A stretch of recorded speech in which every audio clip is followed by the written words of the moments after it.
Good evening, ladies and gentlemen, boys and girls, dogs and cats, cops and robbers, and the rest. This is Devin with Gaming in Progress, and we gotta talk about a couple things here. First thing we're gonna talk about, there's not too many things, it's only 3 things for this video. First thing that we're gonna be talking about is the Gamergate and DC meetup. This first thing I want to say is it seems like the antis are losing their shit, so that's always good. But it happened, a couple things happened with it. So the first thing I want to show you guys here is this tweet here. Let me open it up here. Okay, so we're gonna do that and that. Okay. So this is the first one right here, as you can see. And it says, this is by Anna Sproul Latimer. It says, I'm so disappointed at Logal16 is hosting the hashtag GGNDC meetup tonight. You guys know what the movement's doing to women's lives, right? Nothing. Because nothing has ever been proven that we've done anything. And that no one in Gamergate has done anything other than third-party trolls. So yeah. But this is just stupid. And then after you see stuff like this, people questioning, well, why is this happening?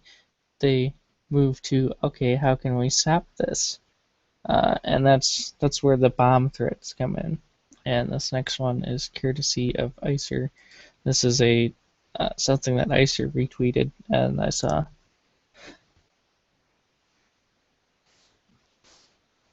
It says, I have multiple bombs planted around the area hashtag GGNDC is being held in. If GGNDC is not evacuated within the next hour, it will detonate. Well, first off, you said you have multiple. Don't you mean they will detonate? And secondly, even if you did have bombs planted around the area, you would do more than just kill Gamergate supporters. You would kill random people. And then you'd probably be caught and prosecuted for an act of terrorism, which is what that would be if this wasn't an empty threat, which it clearly is. Because, well, it happened without a cinch and nobody died. There were no bombs, no explosions, nothing. So you're full of shit. And even if you weren't, you'd still be a piece of shit for doing that and killing a bunch of people who weren't part of Gamergate, as well as the people who were. But that's on you. But it was clearly an empty threat.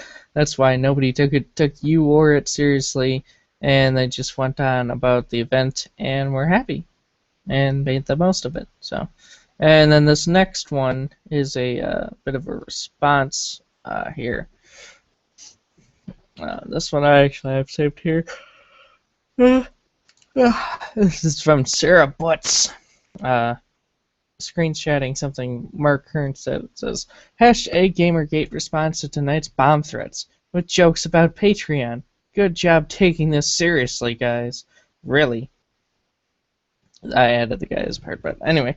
And what Mark was saying is, geez, hashtag GGNDC, you missed your chance to cancel in fear. All 300 of you could have opened Patreon accounts by now after the harassment.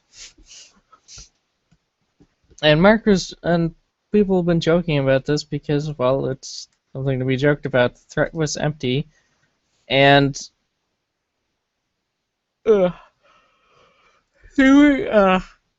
sorry, and nobody was about to fucking cancel just from one empty-ass threat. And that's all it was. Even if there were other threats made, they're just empty threats. And by giving in and canceling, you let the trolls or the terrorists or the whatever you want to call them here win, because they want you to not have this little event. They want you to be afraid. Same thing with the massacre thing. that happened, and or that was going to happen if Anidia had her little press conference at Utah University. If she gave in them.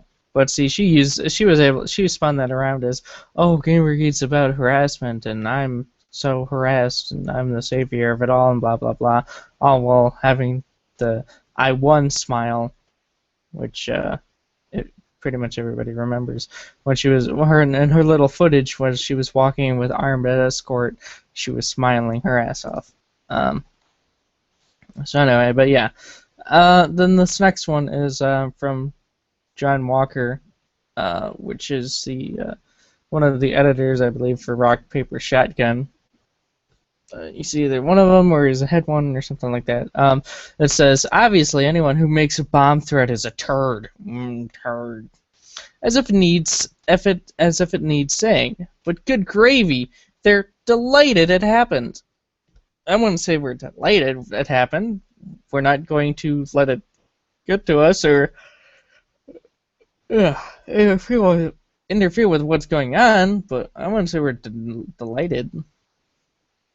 But we're not just going to fucking back down either. And if you scroll down here a bit, Benjamin Lee here asks, will you be covering this in your publication? The bomb threats made against gamers, I mean? You covered it before. John replies, no, I don't believe we have covered such things before. And then Ben replies, he makes another reply, and then when he sees what John said, he said, really? Then what is this? And if we click on this, you'll see it links to what I was just talking about, the Gamergate Critic Campus talk canceled after massacre threat, which was the Anita thing.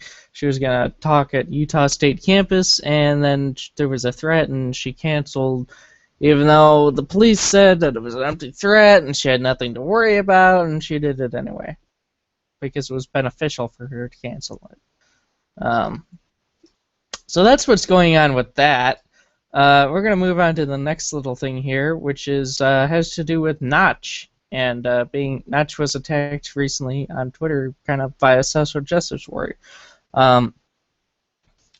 So here's what it says. Amber Cole wrote, I sometimes wonder if Minecraft didn't create more content because it relies so heavily on mods, on the mods community to drive sales. And Notch replies, well, to be fair, it's sold more on platforms where modding is impossible than it has on Mac, PC, Mac, and Linux. And that's kind of true. I mean, the sales for it on console have been way better than on PC.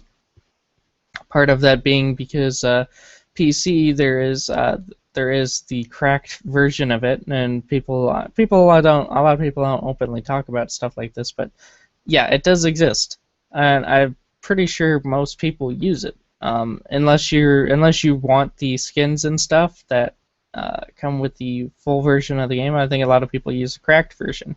I know my buddies did, but I actually bought the game because I wanted access to the skins and stuff, and it was worth $20 to me. And I bought it on PS4 as well, and PS3 even. So, but anyway, Amber replies, "LOL," and then she says she shows up, and then a picture. It's a picture of Amber saying, dude, you have $2 billion. Get the fuck off Twitter and go make more video games. Seriously. And Notch replies, way ahead of you. I have Sublime Text, Paint.net, and about 10,000 tabs of documentation open right now. Smiley face.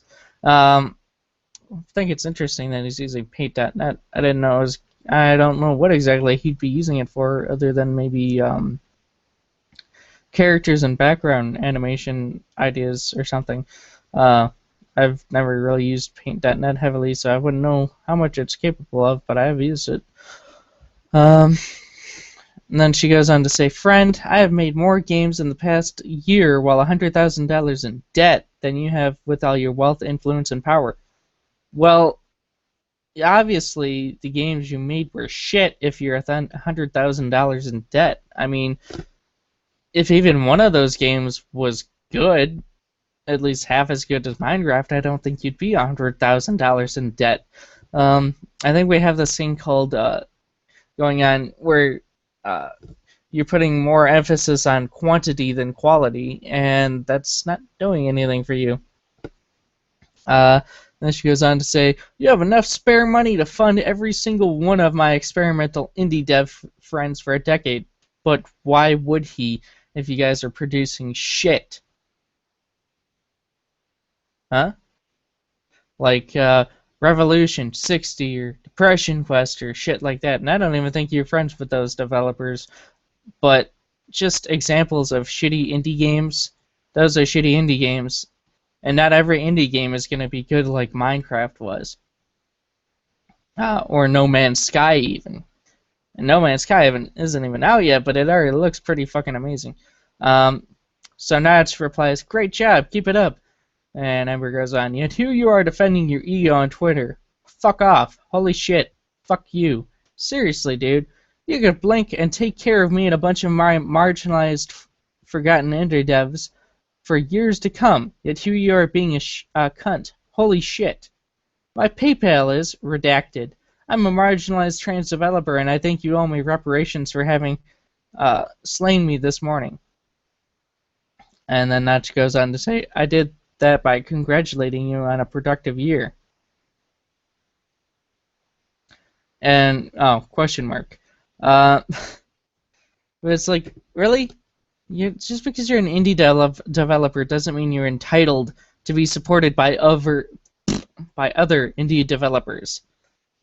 And I don't know who you're being marginalized by, but if you made good shit, then you would be successful.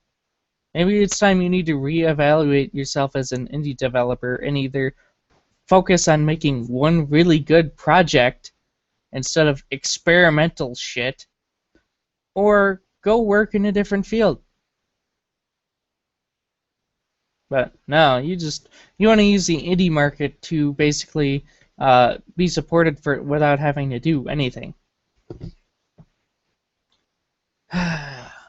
I'm fucking sick and tired of these kinds of people.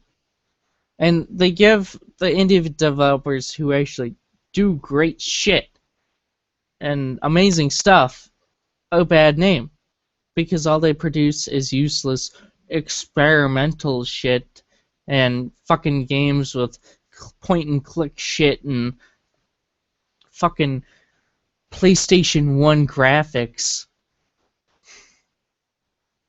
And then they harass themselves on their Steam pages and then shill their Patreons. I'm fucking sick and tired of these kinds of people. They're a fucking problem within the industry, and they need to go. They either need to actually make good shit or get the fuck out of the industry. But anyway, that's what's been going on a little bit on Twitter recently. This video isn't going to be super long, obviously, but there is one final thing I want to end on. I want to end on a good note here. And if it'll load here. Okay, here we go. We got some new Vivian James artwork by Gashi, which was a Japanese artist who was bullied recently by SJWs on Tumblr, and this was secretly commissioned by Gamergate to draw Vivian. And half the commission fee for this artwork was donated to Oxfam International in the interest of aiding victims of the 2015 Nepal earthquake. So that came out good. The artwork looks amazing. It was done for a great cause. One thing I want to point out, just because I can't help but see that when I look at it. To me, the artwork is very Scott Pilgrim versus the World-ish. And I think that's really neat. Definitely the emotion on Vivian's face. And I think that might have been what Gashi was going for, but it's cool nonetheless. I wanted to show you guys that before we ended this video. So anyway, this has been Devin with Gaming in Progress. If you guys enjoyed this video, please be sure to give it a thumbs up. Share the video with your friends, other people in Gamergate, Share it with the aunties too. When somebody says, "Oh, nobody in Gamergate has never received threats," show them this fucking video.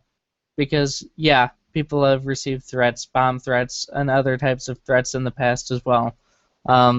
So anyway, this is Devin with Gaming in Progress, and I will see you guys next time. If I can find that. Okay, here we go.